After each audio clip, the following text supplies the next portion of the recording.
नमस्कार दोस्तों, आज की इस वीडियो में हम पढ़ेंगे राजस्थान की प्राचीन सभ्यताओं के बारे में। तो दोस्तों, कालीबंगा सभ्यता है वो, उसका विकास कहाँ पर हुआ था? तो प्राचीन देवस्वती और सरस्वती नदी घाटी के क्षेत्र में है वो इस सभ्यता का विकास हुआ था। और राजस्थान में हनुमानगढ़ जिले में स्थित ये सभ्यता आज से 6000 वर्ष से भी अधिक प्राचीन मानी जाती है। इस सभ्यता को कालीबंगा नाम इसलिए दिया गया क्योंकि यहाँ से क्या मिली है? काली चूड़ियाँ मिली है।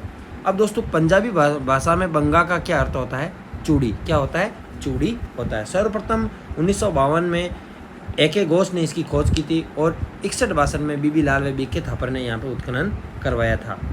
अब दोस्तों, उत्खनन है वो 5 स्तर पर किया गया और इसे 2 भागों में हम बांट सकते हैं।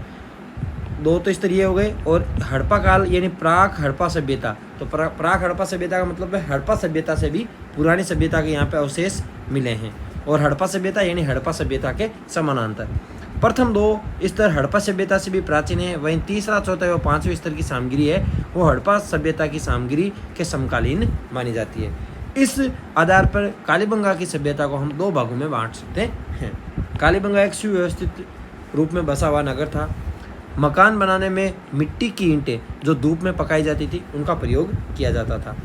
उत्खनन से प्राप्त मिट्टी के बर्तन और अनेक अवशेष मिले हैं। ये बर्तन हैं वो पतले व हल्के हैं तथा इनमें सुंदरता व सुडौलता का अभाव है, यानी ये बर्तन है सुंदर नहीं है, सुडौलता यानी उनका आकार है वो एक थोड़ा सा बिगड़े रूप में मिला हुआ है।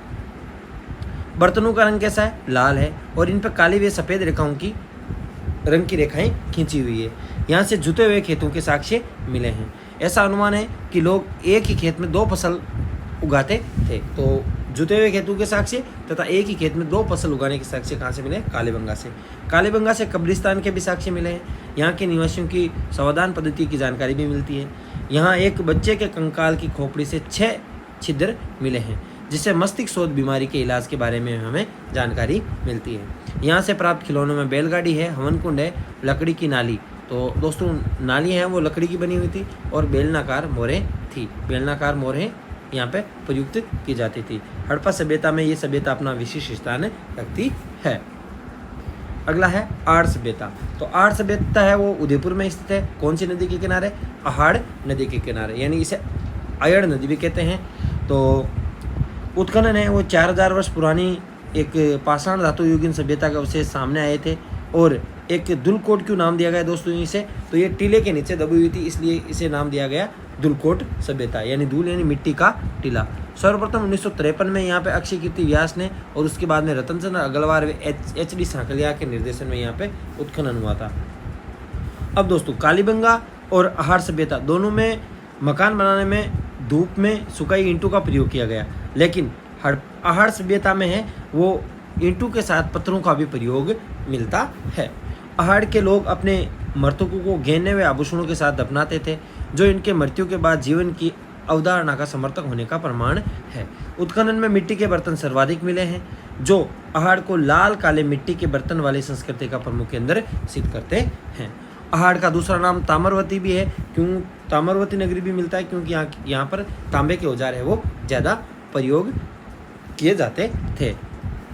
उत्खनन से प्राप्त ठप्पू से यहाँ पे रंगाई छपाई के व्यवसाय का भी अनुमान लगाया जा सकता है, यानी रंगाई छपाई का व्यवसाय के अनुमान कहाँ से हमें यानी साक्ष्य कहाँ से मिले हैं? अहाड़ सभ्यता से।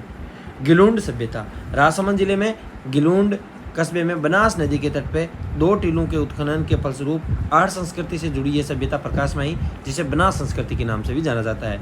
57-58 में बीबी लाल के निर्देशन में यहाँ पे उत्खनन हुआ था और उसके बाद में 98 व 2003 में पूना के थे VS शिंदे और अमेरिका यूनिवर्सिटी के पोसाल के निर्देशन में यहाँ पर उत्खनन हुआ था।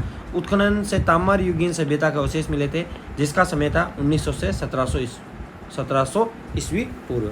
गिलूंड में 5 प्रकार के मिट्टी के बर्तन मिले हैं। सादे बर्तन, काले बर्तन, पॉलिशदार, भूरे, लाल और काले चित्रित मृदमांड यहाँ से मिले हैं। उत्खनन में मिट्टी के खिलौने, पत्थर की गोलियां, हाथी दांत की चूड़ियों के अवशेष कहाँ पे मिले हैं? गिलूंड सभ्यता। आप याद रखेंगे, हाथी दांत की चूड़ियों के अवशेष गिलूंड सभ्यता से। अहाड़ में पक्की हुई ईंटें। और दोस्तों, अहाड़ में पक्की हुई ईंटों का उपयोग नहीं हुआ है, यानी अहाड़ में है वो पक्की हुई ईंटों का यानी धूप में पक्की हुई ईंटों का प्रयोग नहीं। अहाड़ सभ्यता में है वो पकी हुई ईंटों का प्रयोग नहीं हुआ। कौन सी पकी हुई ईंटें? आग में पकी हुई ईंटों का प्रयोग नहीं हुआ है। जबकि गिलोड़ सभ्यता में है वो आग से पकी हुई ईंटों का प्रयोग हुआ है, और आहड़ सभ्यता में धूप में पकी हुई ईंटों का प्रयोग हुआ है। बागोर सभ्यता, बागोर सभ्यता है वो भीलवाड़ा जिले में है। बागोर में कोटारी नदी के किनारे डॉक्टर वीएन मिश्र के निर्देशन में 1967 से 70 तक उत्खनन कार्य हुआ था। उत्खनन के दौरान यहाँ प्राग ऐतिहासिक काल की सभ्यता के अवशेष प्राप्त हुए हैं। 4 से 5,000 ईसा पूर्व मानी जाती है। यहाँ से बड़ी संख्या में लघु पाषाण उपकरण भी मिले हैं, और जो इस सभ्यता के निवासियों को आखेटक यानी शिकारी होने का प्रमाण बताते हैं। बागोर से तांबे के उपकरण भी प्राप्त हुए हैं। यहाँ छेद वाली सुई महत्वपूर्ण उपकरण के रूप में मिली हुई है। यहाँ से कसी व पशुपालन के प्राचीनतम साक्ष्य प्राप्त हुए। बागोर मध्य पाषाणकालीन सभ्यता का स्थल है और लघु पाषाण उपकरण का प्रमुख केंद्र माना जाता है। यदि पूछा जाए लघु पाषाण उपकरण का प्रमुख केंद्र, तो बागोर भीलवाड़ा, और मध्य पाषाणकालीन सभ्यता का स्थल है वो बागोर भी माना जाता है। गणेश्वर सभ्यता, गणेश्वर है वो नीम के थाना सीकर में कांटी नदी के उद्गम पर इस सभ्यता का उत्खनन हुआ था। तामिल युगीन संस्कृति का महत्वपूर्ण स्थल है। रतनचंद्र अग्रवाल के नेतृत्व में 2800 ईसा पूर्व की सभ्यता के अवशेष मिले हैं, और गणेश्वर से अत्यधिक मात्रा में तांबे के आयुध व उपकरण मिले हैं, इसलिए इसे तामिल युगीन सभ्यता में प्राचीनतम सिद्ध करती है। यानी तामिल युगीन सभ्यता की जननी किस कारण से कहा जाता है? क्योंकि यहाँ पे तांबे के उपकरणों में 99% है वो तांबा मिलता है। यहाँ से जो मिट्टी के बर्तन प्राप्त हैं उन्हें मृद पात्र कहते हैं। यहाँ बर्तन काले व नीले रंग से सजाए हुए हैं। गणेश्वर भारत की ताम्र सभ्यताओं की जननी मानी जाती है, क्योंकि यहाँ से तांबा है वो निर्यात किया जाता था। किन किन को? हड़प्पा व मोहनजोदड़ो को यहाँ से निर्यात किया जाता था। अन्य महत्वपूर्ण सभ्यताएं आप देख सकते हैं। भीनमाल जालोर की एक महत्वपूर्ण सभ्यता, भीनमाल की भी एक महत्वपूर्ण सभ्यता है जिसका उत्खनन आर.सी. अग्रवाल ने करवाया था। भीनमाल जालोर, यहाँ से एक रोमन यानी सुरा पात्र और एक यूनानी सुराही भी मिली है, जो इसके विदेशी व्यापार का केंद्र होने की पुष्टि करते हैं। भीनमाल का प्राचीन नाम श्रीमाल मिलता है। इसी प्रकार इसवाल उदयपुर की एक प्राक ऐतिहासिक कालीन सभ्यता के प्रमाण मिले हैं। यहाँ से समृद्ध लोहा उद्योग के साक्ष्य प्राप्त हुए हैं। तो इसवाल से लोहा उद्योग कालीन सभ्यता है।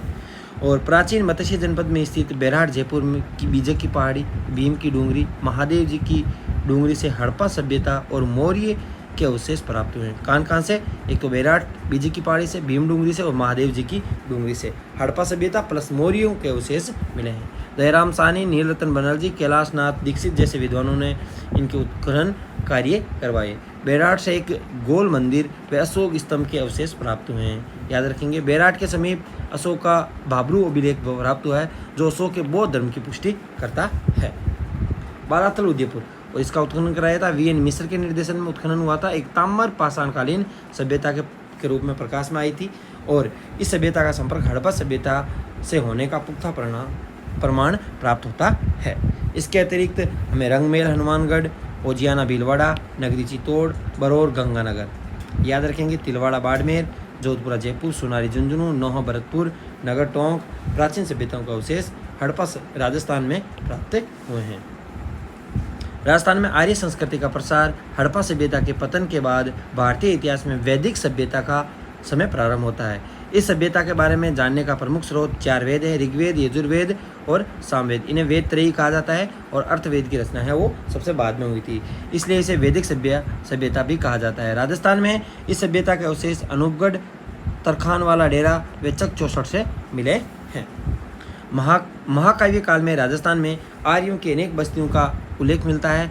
रामायण से ज्ञात होता है कि राम रावण युद्ध के समय जब दक्षिणी सागर ने अपने ऊपर सेतु बनवाना स्वीकार नहीं किया, तो राम ने उसे भयभीत करने के लिए खींचा हुआ अपना अमोघ अस्त्र राजस्थान की ओर ही फेंका था, जहां से समुद्र के स्थान पर मरुस्थल हो गया। यद्यपि आज वैज्ञानिक युग में इस कथा को स्वीकार नहीं किया जा सकता, किंतु रामायण के रचयिता राजस्थान के भूभाग से परिचित है, यह तो प्रमाणित ही हो जाता है।